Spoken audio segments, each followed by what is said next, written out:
अस्सलामुअलैकुम एवरीवन। आज हमारा ट्रांसफ़र ऑफ प्रॉपर्टी एक्ट का फर्स्ट लेसन है जिसमें हमने पढ़ना है what is mortgage and it's kinds. Mortgage होता है कि जब हम किसी पर्सन से कोई पैसे लेते हैं, कोई उधार लेते हैं, तो हम उसको कहते हैं कि भाई इस उधार के बदले सिक्योरिटी के तौर पे तुम मेरी ये प्रॉपर्टी रख लो, ये मेरी इमूवेबल प्रॉपर्टी रख लो। जब मैं तुम्हें तुम्हारा कर्ज वापस कर दूंगा, तुमसे जो कर्ज का पैसा लिया है वो वापस कर दूंगा, तो तुम मेरी प्रॉपर्टी मुझे वापस कर देना। तो वो जो इमूवेबल प्रॉपर्टी हम एज अ सिक्योरिटी अगले बंदे को देते हैं, उसको यकीन दिलाने के लिए कि उसका कर्ज जो है वो सिक्योर्ड है, उसका कर्जा हम वापस कर देंगे, तो उस सूरत में जो उसकी सिक्योरिटी के तौर पे हम जो प्रॉपर्टी इमूवेबल प्रॉपर्टी अगले बंदे को देते हैं, क्रेडिटर को देते हैं, उसको हम कहते हैं कि ये हमने मॉर्गेज करवा दी अपनी प्रॉपर्टी। अब ये जो काम है, ये जो प्रोसेस है, ये एक रिटन डॉक्यूमेंट के थ्रू किया जाता है, एक डीड के थ्रू किया जाता है जिसको कहते हैं मॉर्गेज डीड। इसका रेलिवेंट प्रोविजन है section 58 of transfer of property act 1882। जब हम इसको इन डिटेल फर्दर पढ़ेंगे तो आपको मज़ीद समझ आ जाएगी कि मॉर्गेज होता क्या है। अब हम इसके मीनिंग देख लेते हैं कि मॉर्गेज का मतलब क्या है। इसमें उसने कहा है it is a conveyance of property. Conveyance से आपको जाहिर हो रहा होगा कन्वे करना, पहुंचाना, देना। तो इसका मतलब है कि किसी प्रॉपर्टी को कन्वे करना, देना by debtor to creditor. Debtor होता है जो बंदा कर्ज लेता है और क्रेडिटर होता है जो बंदा कर्ज देता है। इसमें उसने कहा है कि जब कोई कर्जदार किसी कर्ज देने वाले को अपनी प्रॉपर्टी देता है, क्यों देता है? As a security for a debt, कि जो उसने कर्ज ले रखा है उसको सिक्योर करने के लिए। और वो प्रॉपर्टी इस कंडीशन पे दी जाती है, इस शर्त पे दी जाती है that it shall be return, कि ये प्रॉपर्टी जो इमूवेबल प्रॉपर्टी हमने सिक्योरिटी के तौर पे दी है वो वापस कर दी जाएगी। कब वापस की जाएगी? ऑन पेमेंट ऑफ डेथ, जब हम वो उधार वापस कर देंगे with in a certain period. उसके लिए एक मखसूस वक्त भी मुकर्रर कर दिया जाता है उस एग्रीमेंट के अंदर कि इस डेट को हम अपने कर्ज का पैसा वापस करेंगे और इसके बदले में जो इमूवेबल प्रॉपर्टी उस कर्जदार ने रखवाई हुई होगी, सिक्योर करवाई हुई होगी, वो कर्ज की अदायगी पे वो प्रॉपर्टी भी वापस की जाएगी। नेक्स्ट अब आगे डेफिनेशन है सेक्शन 58 में। उसमें उसने कहा है mortgage is a transfer of interest in specific immovable property. किसी मखसूस गैर मनकूला जायदाद के अंदर जो इंटरेस्ट होता है, जो फ़ायदा होता है, वो हम किसी को ट्रांसफ़र करते हैं। किस लिए ट्रांसफ़र करते हैं? For the purpose of security, उसको यकीन दिलाने के लिए कि जो हमने तुमसे पैसा लिया है, the money advanced by the way of loan, कि हमने जो कर्ज के तौर पे तुमसे पैसा लिया है हम वो तुम्हें वापस कर देंगे। अब वो लोन जो है वो एग्जिस्टिंग भी हो सकता है, फ्यूचर भी हो सकता है, यानी इसमें वादा कर लिया जाता है दोनों पार्टीज की तरफ से। दोनों पार्टीज इंगेज हो जाती हैं एक चीज़ में, अपने आप को बाउंड कर लेती हैं कि हम अपना अपना पार्ट परफॉर्म करेंगे। और वो पार्ट क्या होगा कि जब एक पार्टी कर्ज का पैसा वापस करेगी तो दूसरी पार्टी ने जो इनमूवेबल प्रॉपर्टी ली होगी सिक्योरिटी के तौर पे वो भी वापस कर देगी। और अगर ये अपनी जो ड्यूटीज़ हैं उनको परफॉर्म नहीं करती तो इसके लिए फर्दर फिर आगे रेमेडीज़ हैं दोनों पार्टी के लिए, जो कि हम बाद में पढ़ेंगे। लेकिन अभी जो है हमने मॉर्गेज की काइंड्स पढ़नी है। नेक्स्ट अब हम देख लेते हैं मॉर्गेजर क्या होता है। इसमें उसने कहा है कि जो पर्सन लोन लेकर अपनी प्रॉपर्टी जो है वो रखवा देता है, सिक्योर करवा देता है, वो होता है मॉर्गेजर। और मॉर्गेजी वो पर्सन होता है जो कर्ज देता है, उधार देता है और उसके बदले में कर्जदार की प्रॉपर्टी को अपने पास रख लेता है, वो होता है मॉर्गेजी।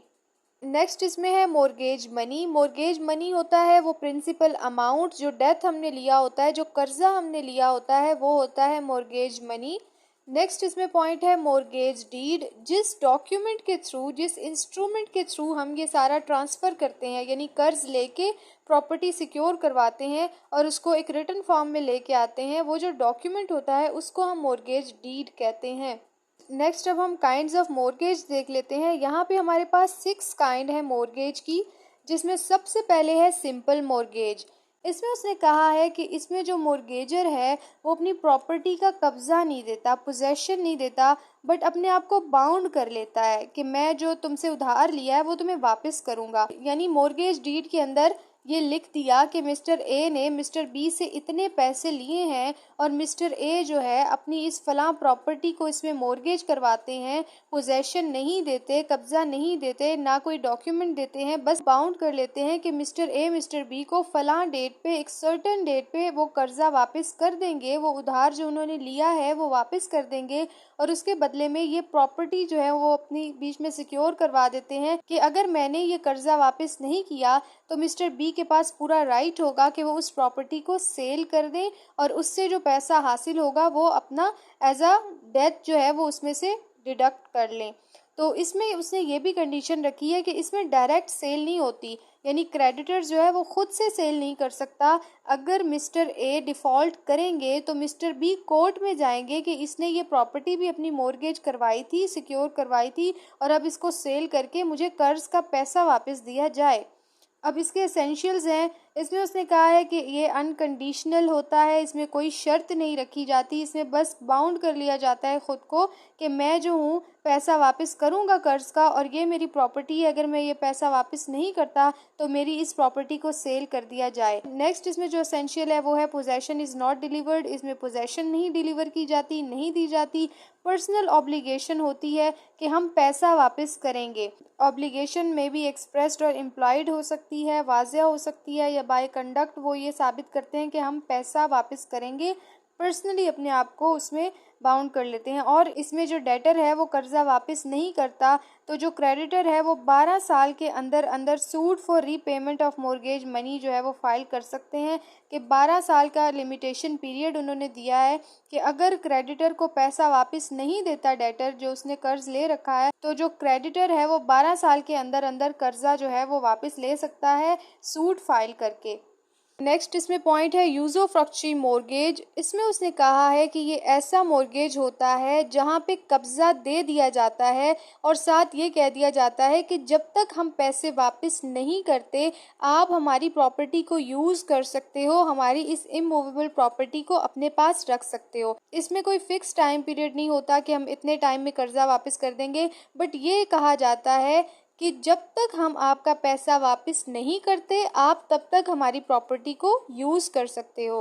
अब इसके एसेंशियल इंग्रेडिएंट्स हम देख लेते हैं। इसमें उसने कहा है पोजेशन मस्ट बी डिलीवर, इसमें प्रॉपर्टी जो है वो अगली पार्टी को हैंड ओवर कर दी जाती है, यानी ये नहीं कि सेल कर दी जाती है या उसको डॉक्यूमेंट्स दे दिए जाते हैं, ऐसा नहीं है, जस्ट उसको पोजेशन दे दी जाती है और टाइटल अपने पास ही रखा जाता है। दूसरा उसने कहा है कि पर्सनल ऑब्लिगेशन नहीं होती कि हम कर्जा वापस करेंगे, यानी कि इसमें बस ये कह दिया जाता है कि जब तक हम आपको कर्जा वापस नहीं करते तब तक जो है आप हमारी प्रॉपर्टी जो है रख सकते हो। नंबर थर्ड पे है no fix time period to pay the mortgage money, कि इसमें कोई फिक्स टाइम नहीं होता कि हम आपका कर्जा जो है वो कब तक वापस करेंगे। फोर्थ पे इस पे है mortgagee can't sell the property, mortgagee उस प्रॉपर्टी को सेल नहीं कर सकता बट उसमें से जो फायदे हैं वो ले सकता है, यानी उस प्रॉपर्टी को रेंट आउट कर सकता है, उस प्रॉपर्टी से और भी अगर कोई बेनिफिट्स हैं वो ले सकता है।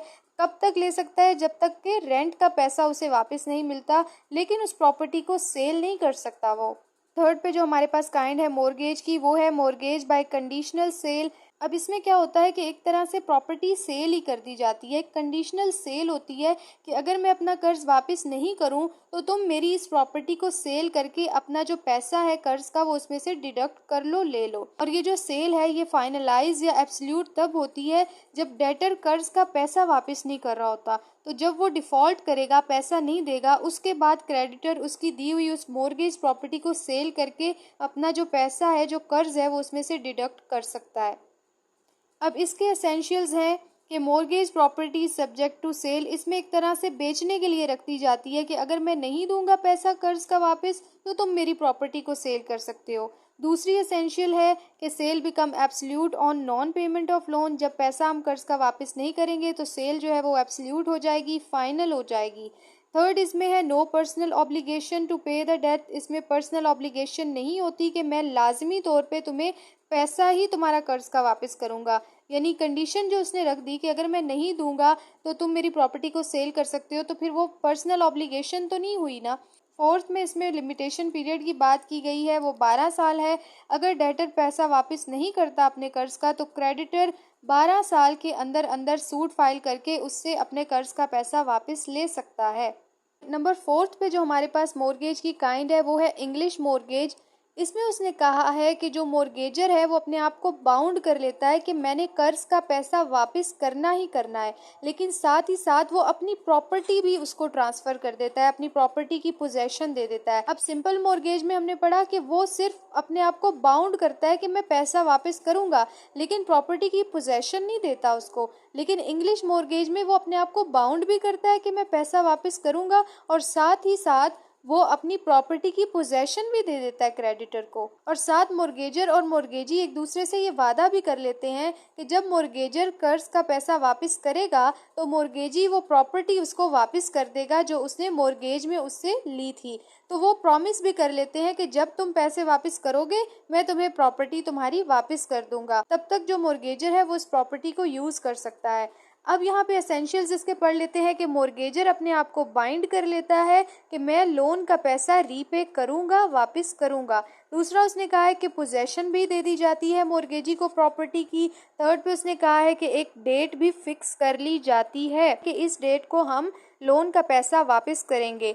फोर्थ पे उसने कहा है property shall be transferred to mortgagor on repayment of death. और अगर जो मॉर्गेजर है वो अपने लोन का पैसा वापस कर देता है तो मॉर्गेजी का ये फर्ज बनता है कि वो जो प्रॉपर्टी उसने मॉर्गेज में ली है वो मॉर्गेजर को वापस करे। और इसमें ये होता है कि अगर मॉर्गेजर या मॉर्गेजी डिफॉल्ट करते हैं, यानी मॉर्गेजर ने पैसा वापस कर दिया और मॉर्गेजी प्रॉपर्टी वापस नहीं कर रहा, या फिर अगर मॉर्गेजी जो है वो लोन का पैसा मांग रहा है बार बार और मॉर्गेजी वापस नहीं कर रहा, तो उस सूरत में 12 साल के अंदर अंदर मॉर्गेजर और मॉर्गेजी एक दूसरे पे केस करके अपना जो राइट है वो क्लेम कर सकते हैं। नेक्स्ट अब नंबर 5 पे जो हमारे पास काइंड है मॉर्गेज की वो है mortgage by deposit of title deed. इसमें उसने कहा है कि जो डेटर है जो कर्ज लेता है वो कर्ज के बदले में अपनी प्रॉपर्टी के डॉक्यूमेंट्स, वो डॉक्यूमेंट्स जिसके थ्रू वो प्रॉपर्टी उसके नाम लगी हुई होती है, अपनी टाइटल डीड जो होती है, वो डॉक्यूमेंट दे देता है क्रेडिटर को और कहता है कि जब तक मैं तुम्हारा कर्ज का पैसा तुम्हें वापस नहीं करता तब तक तुम मेरी इस प्रॉपर्टी के डॉक्यूमेंट अपने पास रखो। यानी पोजेशन नहीं देता, सिर्फ कागजात दे देता है, डॉक्यूमेंट दे देता है कि जब तक मैं तुम्हारा कर्ज का पैसा वापस नहीं करता तब तक तुम ये डॉक्यूमेंट्स अपने पास रखो, और जब मैं पैसा वापस कर दूं, लोन वापस कर दूं, तब तुम मेरे डॉक्यूमेंट प्रॉपर्टी के मुझे वापस कर देना। और ये जो काइंड है ये बैंक्स वगैरह में बहुत पॉपुलर है। बैंक से जब हम लोन लेते हैं, मॉर्गेज करवाते हैं, तो उसमें हम प्रॉपर्टी की पोजेशन नहीं देते बल्कि डॉक्यूमेंट्स जो हैं वो बैंक को दे देते हैं। तो ये जो टाइप है ये बैंक वगैरह में बहुत ज़्यादा पॉपुलर है। अब हम इसके एसेंशियल देख लेते हैं। इसमें उसने कहा है document of title deed is deposited as a security, यानी कि डॉक्यूमेंट जो है टाइटल के वो दे दिए जाते हैं क्रेडिटर को। नेक्स्ट इसमें पॉइंट है document of title deed is return to the mortgagor on payment of loan, कि जब मॉर्गेजर लोन का पैसा वापस कर देता है तो उसके जो प्रॉपर्टी के कागजात हैं वो भी उसको वापस कर दिए जाते हैं। और थर्ड पे उसने कहा है not required to be registered, यानी इस तरह से जो डॉक्यूमेंट को डिपॉजिट करवा के जो मॉर्गेज करवाया जाता है उसको रजिस्टर करवाना ज़रूरी नहीं होता। नेक्स्ट इसमें जो नंबर 6 काइंड है मॉर्गेज की वो है एनोमिलस मॉर्गेज। इसमें उसने कहा है कि ये जो 5 टाइप है मॉर्गेज की, इसके अलावा अगर हम किसी और तरीके से अपनी प्रॉपर्टी को मॉर्गेज करवाते हैं, अपनी इमूवेबल प्रॉपर्टी किसी बंदे को एज अ सिक्योरिटी रखवाते हैं, तो उस मॉर्गेज को हम एनोमिलस मॉर्गेज कहेंगे। और इसमें इस तरह से भी हो सकता है कि 2 या 3 काइंड्स के जो मॉर्गेज हैं, ये जो मैंने आपको टाइप्स बताई हैं, इसमें से 2 या 3 काइंड्स को मिक्स करके हम एक मॉर्गेज जो है वो कर दें, एक मॉर्गेज डीड कर दें। तो इन 5 टाइप से हट के जो मॉर्गेज किया होगा हमने उसको हम एनोमिलस मॉर्गेज कहेंगे। यानी इसमें उन्होंने थोड़ी सी फ्लेक्सिबिलिटी भी रख दी कि क्या पता फ्यूचर में कोई और काइंड आ जाए, कोई और टाइप आ जाए, कोई पर्सन किसी नए तरीके से मॉर्गेज कर दे, या इन 5 टाइप्स में से किसी 1 या 2 टाइप्स को मिक्स करके कोई एक मॉर्गेज कर ले, तो उसके लिए भी उन्होंने थोड़ी सी गुंजाइश रखी और उसको उन्होंने नाम दे दिया एनोमिलस मॉर्गेज का। नेक्स्ट अब हम डिफरेंस देख लेते हैं सिंपल मॉर्गेज का और यूजोफ्रक्चुअली मॉर्गेज का। इसमें नंबर 1 पे है डिफरेंस एज टू लाइबिलिटी। इसमें वो कहता है कि मॉर्गेजर अपने आप को बाउंड कर लेता है कि मैं कर्ज का पैसा वापस करूंगा, लेकिन यूजोफ्रक्चुअली में वो कहता है कि जब तक मैं कर्ज का पैसा वापस नहीं करता तब तक तुम मेरी प्रॉपर्टी को यूज कर सकते हो। तो इसमें कोई इस तरह की लाइबिलिटी नहीं होती कि मैं कर्ज का पैसा वापस करूंगा ही करूंगा। इसमें नंबर 2 पे है difference as to possession. Simple mortgage में पोजेशन नहीं दी जाती प्रॉपर्टी को, जस्ट बाउंड कर लिया जाता है कि हम जो है वो आपको लोन का पैसा वापस करेंगे। और यूज ऑफ फ्रक्ट्री में पोजेशन दे दी जाती है प्रॉपर्टी की कि जब तक हम कर्ज का पैसा वापस नहीं करते तब तक आप हमारी प्रॉपर्टी को यूज करते रहें। नंबर 3 पे जो डिफरेंस है वो है difference as to right to sale. इसमें वो कहता है कि सिंपल मॉर्गेज में मॉर्गेजी प्रॉपर्टी को सेल कर सकता है। किस तरह से सेल कर सकता है, जैसा मैंने आपको पहले बताया कि जस्ट प्रॉमिस होता है, अपने आप को बाउंड कर लिया होता है कि मैं आपको आपके कर्ज का पैसा वापस करूंगा, और साथ ही डीड में वो प्रॉपर्टी लिख दी जाती है कि मेरी ये प्रॉपर्टी है, अगर मैं आपको पैसा वापस नहीं करूंगा तो इस प्रॉपर्टी को आप सेल करके अपना जो पैसा है वो ले सकते हैं। यानी प्रॉपर्टी का ना कागजात दिए ना पोजेशन दी, बस एक रेफरेंस दे दिया कि मेरी ये प्रॉपर्टी आप जो है वो सेल कर सकते हैं। लेकिन इसमें भी डायरेक्ट सेल नहीं होगी, कोर्ट के थ्रू सेल करवाया जाएगा। नेक्स्ट इसमें यूज ऑफ फ्रक्ट्री मॉर्गेज है, there is no such right of sale, यानी इसमें सेल नहीं कर सकते। जस्ट जब तक आपको लोन का पैसा वापस नहीं मिलता तब तक आप उस प्रॉपर्टी को यूज कर सकते हो, उसको रेंट आउट कर सकते हो, उससे जितने भी बेनिफिट्स हैं वो हासिल कर सकते हो। तो ये सिंपल सा एक डिफरेंस था इन दोनों मॉर्गेज में। अब हम देख लेते हैं रेमेडीज फॉर मॉर्गेजर के मॉर्गेजर के पास क्या रेमेडीज हैं। अगर मॉर्गेजी प्रॉपर्टी को सेल कर देता है, मॉर्गेज प्रॉपर्टी को सेल कर देता है फिक्स टाइम से पहले ही, तो मॉर्गेजर जो है उस पर सूट फाइल कर सकता है कि इसने मेरी प्रॉपर्टी को जो है वो सेल कर दिया। दूसरा उसने कहा है कि अगर उस सेल प्रॉपर्टी के पैसे ज़्यादा बनते हैं और कर्ज के पैसे कम हैं तो जो ऊपर के पैसे होंगे उनको लेने के लिए भी वो सूट फाइल कर सकता है कि जी लोन इतना था, प्रॉपर्टी इतने में सेल हुई और ऊपर के जो पैसे हैं वो क्रेडिटर मुझे वापस नहीं कर रहा, तो उसको लेने के लिए भी सूट फॉर मनी फाइल किया जा सकता है। ये रेमेडीज़ हैं मॉर्गेजर के पास। उम्मीद है आज का लेसन आपको समझ आया होगा। अगर आपको वीडियो अच्छी लगे तो मेरे चैनल को सब्सक्राइब करें और इस वीडियो को प्लीज़ लाइक करें, क्योंकि आपके लाइक करने से वीडियो की रीच अच्छी आती है और यूट्यूब इस वीडियो को ज़्यादा से ज़्यादा लोगों को शेयर करेगी, रेकमेंड करेगी। तो प्लीज़ अगर वीडियो अच्छी लगे तो इसको लाइक करें और मेरे चैनल को सब्सक्राइब करें। दोबारा मिलते हैं किसी नेक्स्ट लेसन के साथ, तब तक के लिए अल्लाह हाफिज़।